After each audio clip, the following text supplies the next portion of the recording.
अभी हमको देखना है कंडीशन एंड वारंटी। ये सेल्स ऑफ गुड्स एक्ट की one of the most important topics है। इसके ऊपर बहुत बार कंपैरिजन आ सकता और कॉन्सेप्चुअल क्लैरिटी के लिए भी बहुत ज़रूरी है। चलो अपन स्टार्ट करेंगे। कंडीशन वर्ड से ही समझ में आता है कि कंडीशन है यानी शर्त है। जब तक वो शर्त पूरी नहीं हो रही हमारा काम आगे नहीं बढ़ सकता। तो सेल ऑफ गुड्स एक्ट में अगर हमने वहाँ पे बायर ने हमारे साथ कोई कंडीशन रखा तो वो सबसे इम्पॉर्टेंट हो जाती है हमारे लिए वो कंडीशन पूरी करना। Warranty on the other hand क्या चीज़ है? वारंटी मतलब अगर हम नॉर्मल अगर उसका एग्जांपल लें, नॉर्मल लाइफ की चीज़ है ये, क्योंकि हम आए दिन कुछ ना कुछ ख़रीदना हमारा चलते रहता है शॉप्स पे। तो अगर किसी प्रोडक्ट का फॉर एग्जांपल इलेक्ट्रॉनिक है, इलेक्ट्रॉनिक के लिए वहाँ पे शॉपकीपर ने बोल दिया कि इसकी वारंटी है 1 साल की, ठीक है।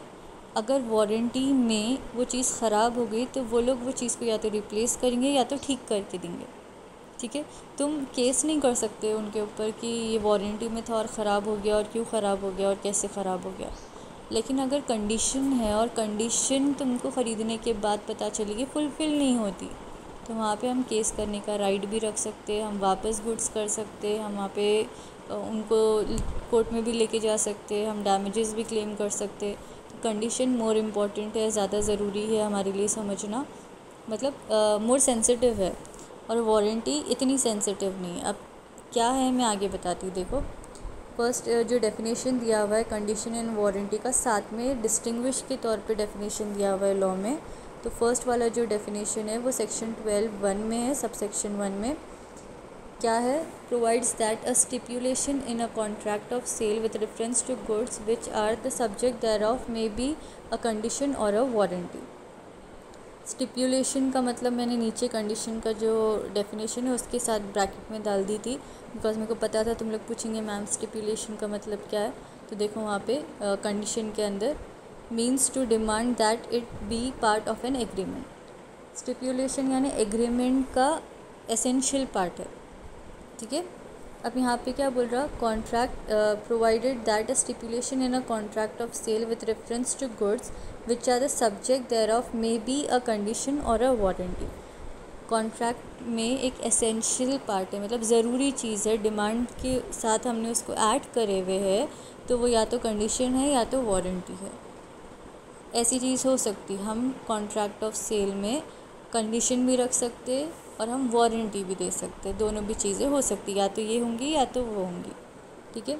अब इंट्रोडक्शन रीड कर लो उसका। In every contract of sale of goods there are certain stipulations made with reference to goods which are the subject matter thereof. Such stipulations differ in character and importance. The clause divide stipulation into condition and warranty.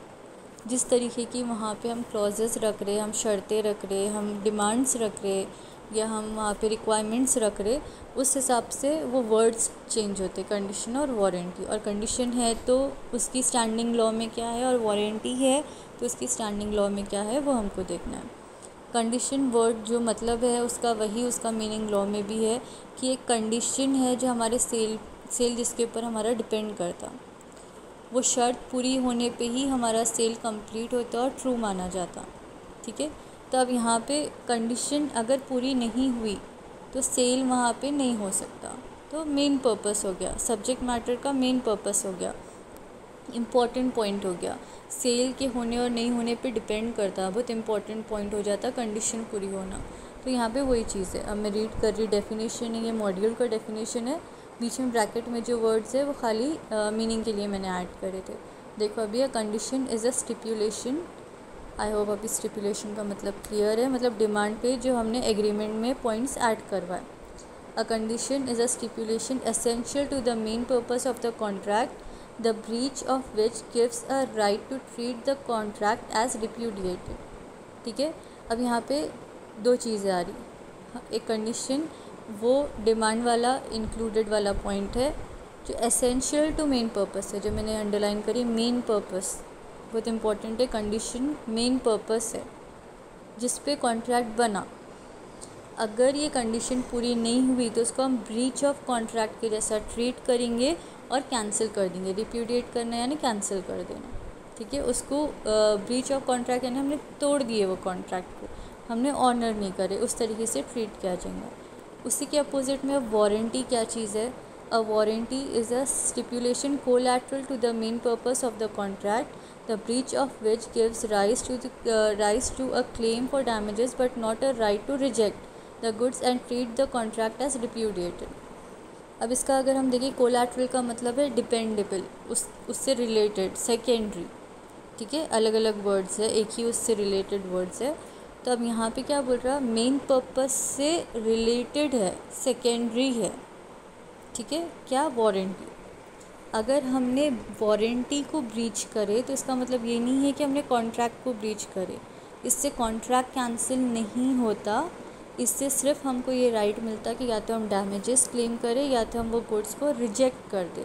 लेकिन जो breach of contract के rules और penalties और punishments आते वो यहाँ पे नहीं आएंगे, ठीक है। बहुत बार एग्ज़ाम में डिस्टिंग्विश पूछता कंडीशन और ब्रीच, कंडीशन और वारंटी की, और बहुत सिंपल है, ज़्यादातर सिर्फ 3 पॉइंट मिलते हैं। तुम लोग 1 पॉइंट और ऐड कर सकते एग्जाम्पल का, तुम लोग 1 पॉइंट और ऐड कर सकते हो, उसके अंदर कुछ उसके डिटेल रूल्स एंड रेगुलेशंस, मतलब उसमें कुछ नीचे के इम्प्लाइड कंडीशन और इम्प्लाइड वारंटी के थ्रू ऐसा तुम डिस्टिंग्विश ऐड कर सकते। लेकिन 3 मेन पॉइंट है याद रखने के लिए। देखो, first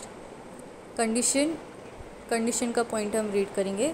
a condition is a stipulation which is essential to the main purpose of the contract. यहाँ पे मेन पर्पस है और यहाँ पे collateral to the main purpose है, ठीक है। मेन पर्पस यानी यही मेन पर्पस है और वो कोलैटरल है, वो secondary to the main purpose है, ये डिस्टिंग्विश है। सेकेंड पॉइंट देखो, the aggrieve party can repudiate the contract of sale in case there is a breach of contract. Aggrieve party यानी जो वहाँ पे इन्वॉल्व पार्टी थी जिसके साथ नुकसान हुआ, वो यहाँ पे ब्रीच ऑफ कॉन्ट्रैक्ट का केस कर सकती है और कैंसिल कर सकती।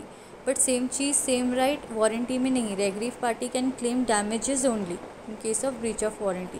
डैमेजेस ओनली, यहाँ पे हम कॉन्ट्रैक्ट कैंसिल करने का राइट भी नहीं रखते, हम यहाँ पे सिर्फ डैमेजेस क्लेम कर सकते या हम प्रोडक्ट को रिजेक्ट कर सकते। हमने कॉन्ट्रैक्ट अगर सेल का वहाँ पे परचेज़ कौन से किए हुए तो हमको परचेज़ तो करना ही है, हम रिप्लेस करवा सकते, हम डैमेजेस क्लेम कर सकते, बट ब्रीच का वहाँ पे पॉइंट नहीं ला सकते। थर्ड वाला देखो, वहाँ पे अ breach of condition may be treated as breach of warranty. This would happen when the aggrieve party is contended with damages only. Breach of condition may be treated as breach of warranty. अभी आगे हमारा point भी है इसका एक related. अगर जो हमारा पर्सन है जिसने वहाँ पे कंडीशन रखी थी और वो कंडीशन हमसे टूट गई, लेकिन उसने ये तय कर लिया कि ठीक है कोई बात नहीं, मैं इसको वारंटी पूरी नहीं हुई ऐसा ट्रीट कर लूँगा, तो हम उसको उस तरीके से खाली डैमेजेस पूरे कर देंगे। डिपेंड करता बायर के नेचर और इंटेंशन पे, हमारे हाथ में नहीं है ये चीज़, ठीक है। वापस से मैं रिपीट कर रही ये वाला डिस्टिंग्विश। ब्रीच ऑफ कंडीशन मे भी treated as breach of warranty, ये डिस्टिंग्विश वाला पॉइंट है, ये वाइस वर्सा वाला अपोजिट वाला पॉइंट है, ठीक है। लेकिन इसकी कंडीशन है कि अगर बायर ने उस तरीके से अज्यूम कर लिया या उसने उससे कंटेंट हो गया यानी सेटिस्फाई हो गया होगा तो। वारंटी में क्या है, breach of warranty can not be treated as a breach of condition. अगर हमारी वारंटी में ख़राबी आई या हमारे वारंटी के टाइम पे वहाँ पे हमने क्वालिटी गुड नहीं दी या हमारी गुड में डिफेक्ट निकला या एनीथिंग, वहाँ पे वो हम पे ये केस नहीं कर सकते कि इन्होंने हमारी कंडीशन फुलफ़िल नहीं करे और कंडीशन की ब्रीच करे बोल के हम पे केस नहीं कर सकते। Breach of warranty will only be treated as breach of warranty and nothing more than that, ठीक है। अब तुम चाहे तो इसमें एग्जांपल्स डाल के भी पॉइंट्स ऐड कर सकते, अगर इन केस और ऐड करना है तो एग्जांपल्स नीचे डाल के 4th पॉइंट बना ले सकते डिस्टिंग्विश। आई होप यहाँ तक कंडीशन एंड वारंटी क्लियर है। नहीं क्लियर है तो मेरे से कभी भी इसके बारे में पूछ लेना। अब when condition to be treated as warranty, कब ऐसा होगा जब हम कंडीशन को वारंटी समझ सकते, कंडीशन को वारंटी लेके चल सकते। ऊपर एक पॉइंट हम ऑलरेडी देख चुके, लेकिन हम नीचे एक और पॉइंट देखेंगे, ठीक है। सिंपल पॉइंट से क्या है, फर्स्ट पॉइंट देखो, where the buyer altogether waves का मतलब क्या है, no longer have a right to something. अगर वो अपनी मर्ज़ी से, अपनी इच्छा से अपना राइट छोड़ दे रहा, ठीक है, तो उसको हम वेव करना बोलते। अब यहाँ पे पूरा पॉइंट पढ़ो, क्या बोल रहा है, when the buyer altogether waives the performance of the condition, a party may from his own benefit waive a stipulation. अगर बायर ख़ुद अपनी मर्ज़ी से वो कंडीशन का परफॉर्मेंस का डिमांड नहीं कर रहा, बोल रहा नो प्रॉब्लम, अगर कंडीशन पूरी नहीं होती तो मेरे को नो प्रॉब्लम, तो वहाँ पे हम कंडीशन को वारंटी समझ लेंगे। ठीक है। अब सेकंड क्या है, when the buyer elects to treat the breach of condition as one of a warranty, this is to say he may claim only damages instead of repudiating the contract. जो buyer ने condition रखा था वो condition नहीं पूरी होने पे भी उसने बोला कि जाने दो, मैं इसको वारंटी टूटने के हिसाब से डील कर लूँगा और मेरे को क्लेम, मेरे डैमेजेस तुम क्लेम करके दे दो, मैं कैंसिल नहीं करूँगा कॉन्ट्रैक्ट, या मैं उस तरीके से उसको ब्रीच ऑफ कंडीशन या ब्रीच ऑफ कॉन्ट्रैक्ट की तरह ट्रीट नहीं करूँगा। तो वहाँ पे भी कंडीशन को हम लोग या कोर्ट में लॉ उसको ब्रीच ऑफ कंडीशन नहीं बल्कि ब्रीच ऑफ वारंटी ट्रीट करेंगे। ठीक है। अब थर्ड पॉइंट है, when the contract is non-servable and the buyer has accepted either the whole goods or any part thereof। अब यहाँ पे ये हो सकता है कि फॉर एग्ज़ाम्पल हमारे गोडाउन में आग लग गई, वो सामान में से कुछ बायर का सामान था, उनकी कुछ कंडीशन थी कि हमको इतना चाहिए, इस तरीके का चाहिए, और वो डिफ़ेक्ट हो गया कुछ, तो वहाँ पे अगर बायर ने इवन दो उसकी कंडीशन पूरी नहीं हो रही क्योंकि वो नॉन सर्वेबल हो गया, मतलब हमसे पूरा नहीं हो पा रहा, वो जानते हुए वो अगर उसको एक्सेप्ट कर ले रहा, तो वहाँ पे पूरा या जो भी पार्ट है तो हम उसको कंडीशन का ब्रीच नहीं बोलेंगे, वारंटी का ख़राब होना बोलेंगे, और हम उसको वैसे ही ट्रीट करेंगे जैसे अगर वारंटी पूरी नहीं हो रही होती तो ट्रीट करते हैं। अब लास्ट वाला पॉइंट है वहाँ पे, where the fulfilment of any condition or warranty is excused by law by reason of impossibility or otherwise. अब यहाँ पे अगर इम्पॉसिबल हो गया, जैसे फॉर एग्ज़ाम्पल अभी की सिचुएशन है, कोरोना वायरस हर जगह है, तो डिलीवरी ऑफ गुड्स पॉसिबल नहीं हो रही, किसी ने कंडीशन रखे थे इतने दिन में पहुँच जाना चाहिए सामान, बट वो due to law and due to circumstances अब पॉसिबल नहीं है, हमारे पास एक्सक्यूज़ बाय लॉ हो जा रहा, लॉ ने हमको रोका। तो इस सिचुएशन में वहाँ पे कंडीशन पूरी नहीं करने की वजह से हमको कंडीशन पूरी करने की पेनल्टी नहीं लगेंगी, वारंटी पूरी नहीं होने की पेनल्टी लगेंगी कि हमको डैमेजेस पे करना पड़ेगा, उससे ज़्यादा नहीं। ठीक है। इसके बहुत सारे एग्जांपल्स आते हैं, और अगर तुम चाहे तो एग्ज़ाम में ये जो भी पॉइंट्स मैंने बताई, इसके मेन जो पॉइंट्स है जो मैंने अंडरलाइन करके रखी है, उसके की पॉइंट्स है वो तुमको याद करना है। एक्सप्लेनेशन तुम चाहे तो इसमें और ऐड कर सकते हैं, बट ज़रूरत नहीं है, ये सफिशेंट है। अगर एग्ज़ाम में ये समझ में नहीं आ रहा कि कंटेंट बढ़ाना कैसा है, तो कुछ भी अपने दिल से एक्स्ट्रा और ख़राब चीज़ें नहीं ऐड करना, एग्जाम्पल्स वैलिड और अच्छे तरीके के ऐड कर देना। डोमेस्टिक एग्जाम्पल्स नहीं लेना। डोमेस्टिक एग्जाम्पल्स का मतलब ये है कि मैं, मेरा भाई, मेरे मम्मी, मेरी वाइफ और इस तरीके के एग्जाम्पल्स नहीं लेना, ये डोमेस्टिक रिलेशनशिप्स में आते। उसको कमर्शियल रिलेशनशिप्स में लेके जाना। दो कंपनी है, मिस्टर ए एंड बी है, ए और बी के एग्जांपल्स मॉड्यूल में या नॉर्मल वे में भी कंफ्यूज होते। ए एंड बी हम समझ नहीं पाते बिकॉज हमको नॉर्मल लाइफ में इस तरीके से किसी को समझने की आदत नहीं है। तो कोई भी XYZ नाम ले लेना, जो भी तुम लोग के फेवरेट है, वो नाम लेके एग्जांपल्स बना के तुम एग्ज़ाम में लिखेंगे तो मोर प्रेजेंटेबल भी रहेगा और अच्छा भी लगेगा। ठीक है। मैं हमेशा बोलती हूँ winners don't do different things, they do it differently. तो अगर डिफरेंट तरीके से करना है तो अच्छे तरीके से करना है, कैसे भी तरीके से नहीं करना है, तो उसको अच्छे एग्जाम्पल्स कोट करना है, तो तुम्हारा कंटेंट बढ़ जाएगा। ठीक है। अभी उसके बाद वाला पैराग्राफ देख लो।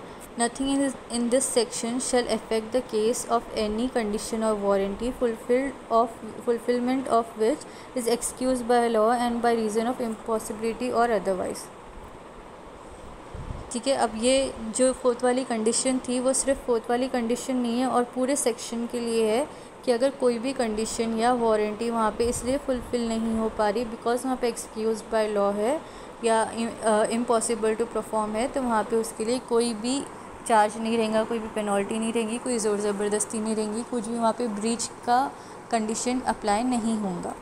ठीक है। आई होप यहाँ तक क्लियर है। अब हमारे सिंपल से चीज़ें कि रेमेडीज़ अवेलेबल टू बायर क्या है अगर ब्रीच ऑफ कंडीशंस हो रही, और अगर ब्रीच ऑफ वारंटी हो रही तो रेमेडी यानी उसके पास सोल्यूशन क्या है, वो क्या क्या कर सकता है, उसके पास ऑप्शन क्या है। ऊपर जितना हम पढ़े उसमें से तुमको ऑप्शंस समझ में आ ही गए होंगे, लेकिन हम स्टिल लिखने के हिसाब से क्या क्या रहेंगे हम वापस से देखेंगे। उसके बाद हमको लास्ट पॉइंट देखना है इम्प्लाइड कंडीशन और इम्प्लाइड वारंटीज़। ठीक है। फिर ये वाला टॉपिक आज यहाँ पे ख़त्म हो जाता है। अब देखो चलो, remedies available to buyer for breach of condition. Breach यानी तोड़ना, किस चीज़ तोड़ रहे हम, कंडीशन तोड़ रहे।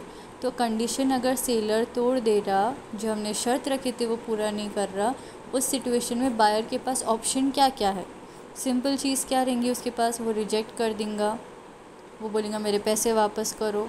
ठीक है, अच्छा इंसान रहेगा तो डायरेक्ट कोर्ट में जाके लड़ना शुरू नहीं करेंगे, वो पहले क्या बोलेगा कि ठीक है मेरी कंडीशन पूरी नहीं हो रही तो मेरे को मेरे पैसे वापस करो और आप आपके गुड्स ले लो। कोई भी यही करेगा। तो यहाँ पे भी फर्स्ट पॉइंट वही है, जो भी पार्टी जिसके साथ ये चीज़ हुई वो क्या बोलेगा, अफेक्टेड पार्टी में claim refund of price and reject the goods. ठीक है, अच्छा शरीफ इंसान यही करता। सेकेंड पॉइंट क्या है, elect to treat breach of condition as breach of warranty and claim damages और कंपनसेशन। दूसरा, अगर किसी इंसान की वो चीज़ उसकी ज़रूरत है और उसको वो चाहिए अभी, और वो बोल रहा है जाने दो। फॉर एग्जांपल किसी ने कंडीशन रखे थे मेरे को रेड कलर की कार ही चाहिए, ये उनकी कंडीशन थी कि मैं फॉर एग्जांपल ऑडी लूँगा लेकिन रेड कलर की ही चाहिए मेरे को और ये पर्टिकुलर डेट पे चाहिए। अब वहाँ पे वो कंडीशन थी उसकी, लेकिन अब जब डिलीवर के लिए लेने के लिए वो आया तो वहाँ पे रेड कलर की कार अवेलेबल ही नहीं थी। उन्होंने रेड कलर की कार लाई नहीं, बोली किसी और को चाहिए थी, उन्होंने थोड़े पैसे ज़्यादा दिए तो हमने दे दिए। अब इस सिचुएशन में उसकी कंडीशन ब्रीच हो गई, वो बोल रहे कि आप येलो लेके चले जाओ। तो वहाँ पे वो बोल रहा है कि ठीक है मेरे को अभी कार की ज़रूरत है, कोई बात नहीं मैं येलो तो ले रहा, लेकिन क्योंकि मेरी कंडीशन आपने सेटिस्फाई नहीं करे तो आप मेरे को उसके लिए एक्स्ट्रा पैसे दो या डिस्काउंट दो, वॉट। ठीक है, तो वो डैमेजेस क्लेम कर सकता, वो कंपेंसेशन क्लेम कर सकता अगर उसकी इच्छा है और वो सेटिस्फाई हो गया कंडीशन नहीं पूरी होने पे भी, तो उसके पास ये एक ऑप्शन है।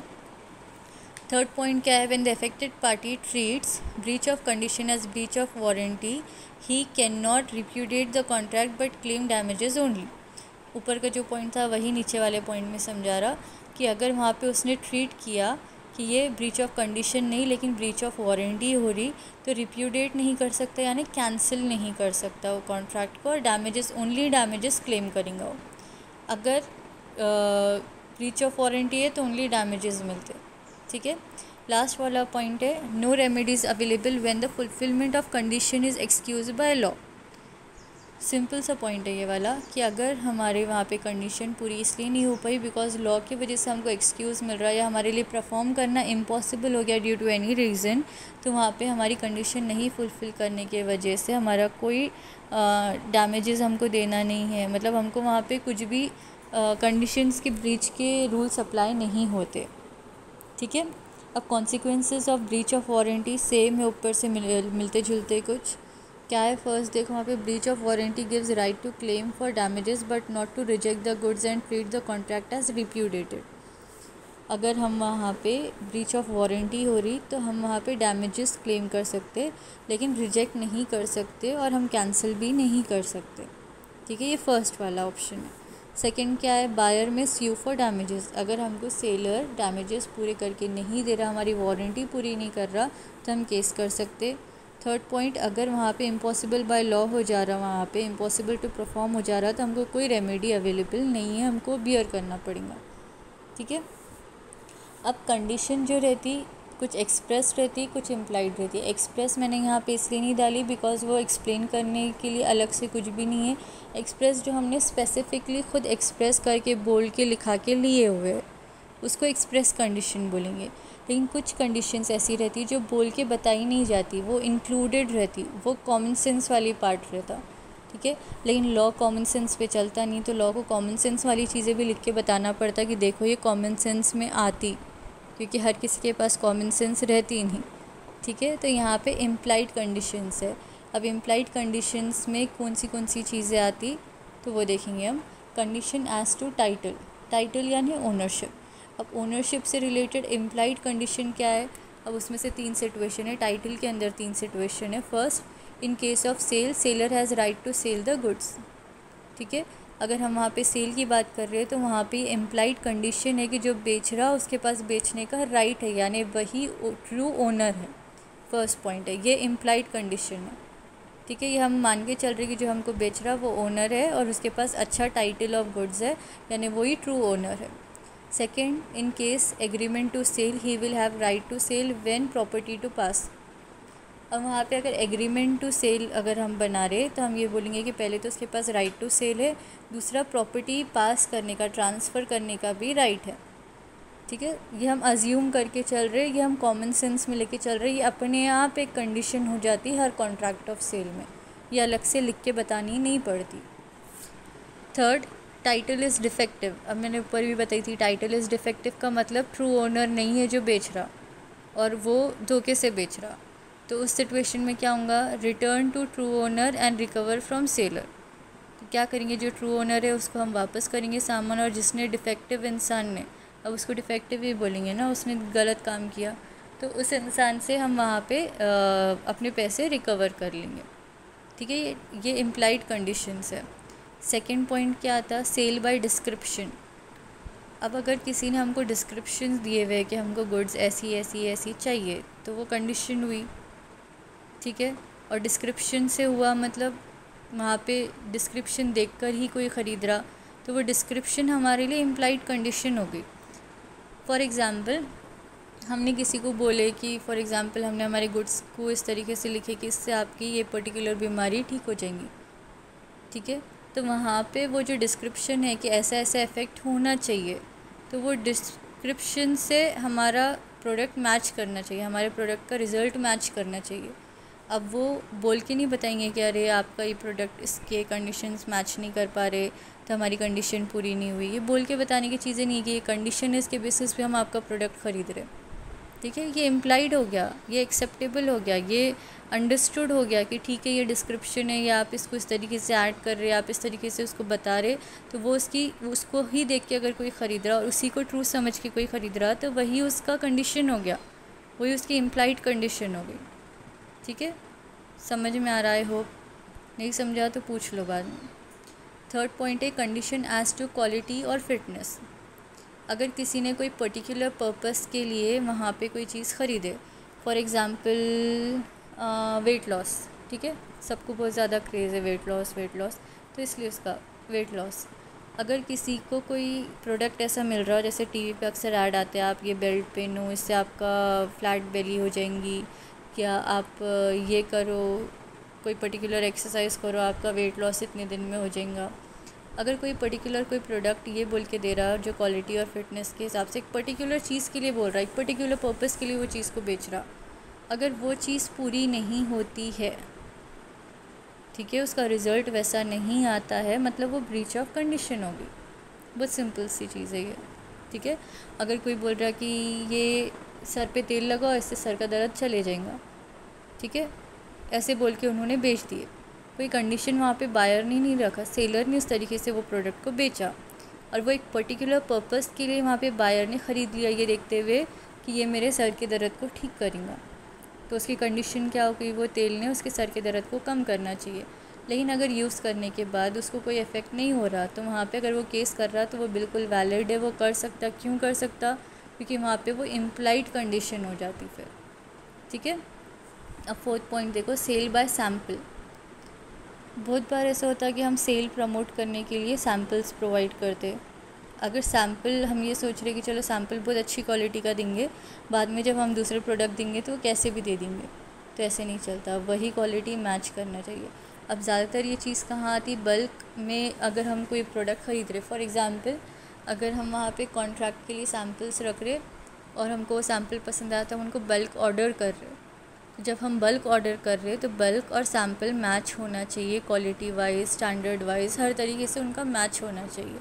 तो ये इम्प्लाइड है, ये बोल के बताना नहीं पड़ता। अगर आप सैम्पल लेके आ रहे और आपको सैम्पल के बेसिस पे ऑर्डर मिल रहा, तो वहाँ पे इम्प्लाइड कंडीशन ये है कि जो आपको बल्क ऑर्डर मिल रहा वो सेम क्वालिटी का होना चाहिए, सेम वैसे ही होना चाहिए। ठीक है, तो ये इम्प्लाइड कंडीशंस में आते हैं। फिफ्थ वाला पॉइंट है, in case of eatables and provisions in addition to implied condition as to mercantility, there is another implied condition that the good shall be wholesome। ठीक है, मैंने ब्रैकेट में थोड़ा सा उसके याद रखने के लिए मीनिंग लिख दी, be capable of using and full. Be capable of using का मतलब है कंडीशन एज टू मर्केंटाइलिटी का मतलब यहाँ पे ये है कि सेलेबल कंडीशन में प्रोडक्ट होना चाहिए। अगर आपके घर पे कोई आपने ऑनलाइन ऑर्डर करे और वो प्रोडक्ट आ रहा और वो ख़राब आ रहा, तो वो लिखा हुआ नहीं है वहाँ पे कि कैसा आएगा या क्या आएगा, बट वो अंडरस्टूड है, इम्प्लाइड है कि वो अच्छी कंडीशन में आना चाहिए, यूजेबल कंडीशन में आना चाहिए। थोड़ा ऊपर से पैकिंग ऊपर नीचे भी चलता, बट जो मेन प्रोडक्ट है वो डिस्ट्रॉय नहीं होना चाहिए, वो डैमेज नहीं होना चाहिए, तो मतलब बीइंग केपेबल ऑफ यूज़ होना चाहिए। और अगर ईटेबल प्रोडक्ट है तो वो ईटेबल प्रोडक्ट अधूरा नहीं होना चाहिए। जैसा बीच में कोई एक केस हुआ कि हमको खाना घर पे आ रहा बट वो डिलीवर करने वाले लोग थोड़ा बीच में खा ले रहे, अगर ऐसा कोई केस होता है तो वो फुल कंडीशन में नहीं आ रहा, होलसम नहीं आ रहा, तो ऐसा नहीं चलेगा। ऐसा कुछ वहाँ पे हम ये बोल के, जब हम ऑर्डर करते तो हम ये बोल के कर सकते क्या, नहीं थोड़ा सा दो चमचे भी रहा तो चलेगा, या अगर उन्होंने हमको 2 चमचे दे दिए, 2 टेबल स्पून्स दे दिए, चलेगा? नहीं चलेगा। तो वहाँ पे जितनी क्वांटिटी प्रॉमिस की हुई है उतनी क्वांटिटी होनी चाहिए। तो ये उसका इम्प्लाइड कंडीशन का लास्ट पॉइंट था। अब इम्प्लाइड वारंटीज़, यानी ये बोल के बताने वाली चीज़ें नहीं हैं, ठीक है। अब इम्प्लाइड वारंटी का मतलब है कोलैटरल टू मेन पर्पस, यानी secondary to main purpose, related to main purpose, dependable on main purpose, ठीक है। फर्स्ट पॉइंट है undisturbed position of the buyer. Undisturbed position of the buyer की मतलब ये है कि जो हम वारंटी दे रहे उससे हमारा जो बायर है उसने वो प्रोडक्ट को एंजॉय कर सकना चाहिए बिना कोई टेंशन के, मतलब उसको वो प्रोडक्ट उतने समय तक के लिए यूज़ करने में कोई प्रॉब्लम नहीं आनी चाहिए, ये हमारी इम्प्लाइड वारंटी रहती, ठीक है। सेकंड पॉइंट है no existence of any charge of third party. हमको सेल करने वाले ने ऐसा सेल कर दिया कि वो प्रोडक्ट के हम जॉइंट बायर्स हो गए, जॉइंट ओनर्स हो गए और हमको ये चीज़ का मालूम ही नहीं है, तो वैसा नहीं होना चाहिए। Non existence of any charge of third party, हमको एक अननोन थर्ड पर्सन आके उसके अंदर कुछ भी तरीके की क्लेम्स नहीं करना चाहिए, ये हमारी इम्प्लाइड वारंटी होगी। Third, disclosure of dangerous nature of goods. अगर हमारा जो प्रोडक्ट है वो कोई तरह से डेंजरस है, फॉर एग्ज़ाम्पल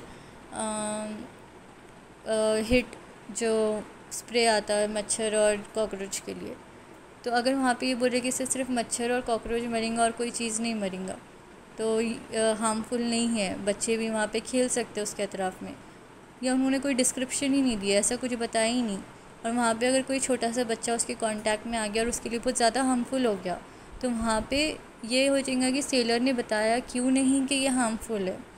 अगर इसका हम एक सीरियस एग्जांपल देखें जो आज बहुत बड़ा कंसर्न है जिसकी वजह से ऑर्गेनिक फूड सामने आया, वो ये है कि जो मार्केट में पेस्टिसाइड्स यूज़ करते, पेस्टिसाइड्स बेचने वाले ये नहीं बताते फार्मर्स को कि इससे आने वाले कितने सारे जनरेशन्स तक इसका प्रॉब्लम रहेगा, कि वो अगर किसी के खाने में चले गया तो उसकी वजह से उनको कितनी बीमारियां हो सकती, कैंसर हो सकती, लाइफ थ्रेटनिंग बीमारियां हो सकती, वो नहीं बताते। फार्मर्स उसके वजह से अनअवेयर रहते और उसकी वजह से बहुत सारे बायर्स खुद इलिटरेट रहते क्योंकि उनको ये चीज़ के बारे में पता नहीं है, तो वो सर्कल बहुत ज़्यादा हो जाता, मतलब वो बहुत ज़्यादा बड़ा प्रॉब्लम हो जाता। तो यहाँ पे सेलर का काम क्या है कि उसने अगर डेंजरस, अगर उसके अंदर कोई भी हार्मफुल एलिमेंट है या उसकी कोई पर्टिकुलर यूज़ से वो हार्मफुल हो सकता, अभी हार्मफुल नहीं है लेकिन अगर पर्टिकुलर तरीके से यूज़ किया जाए तो वो हार्मफुल हो सकता है, तो उसने डिस्क्लोज़ करना चाहिए टोटल पूरी तरीके से ये तरीके से ये डेंजरस हो सकता, ये उसका काम है, ये इम्प्लाइड वारंटी होगी, ठीक है। लास्ट वाला पॉइंट है warranty as to quality of fitness for particular purpose, ठीक है। अब यहाँ पे इसका मतलब ये है कि अगर हम वारंटी वहाँ पे quality of fitness for particular purpose, यानी अगर हम कोई पर्टिकुलर पर्पस के लिए ले रहे हैं, फिटनेस पर्पस या कोई एक पर्टिकुलर रीज़न से ले रहे हैं, हमको पता है कि ये प्रोडक्ट ये चीज़ का है और इसका कोई पर्टिकुलर पर्पस हम एक्सपेक्ट कर रहे, तो वहाँ पे वो प्रोडक्ट ने वो पर्टिकुलर पर्पस हमारा पूरा करना चाहिए, ये इम्प्लाइड वारंटी होगी, ठीक है। आई होप यहाँ तक टॉपिक क्लियर है कंडीशन एंड वारंटी का। अगर कुछ और इसमें पूछना है या कुछ नहीं समझा तो मेरे को पूछ लेना। Thank you.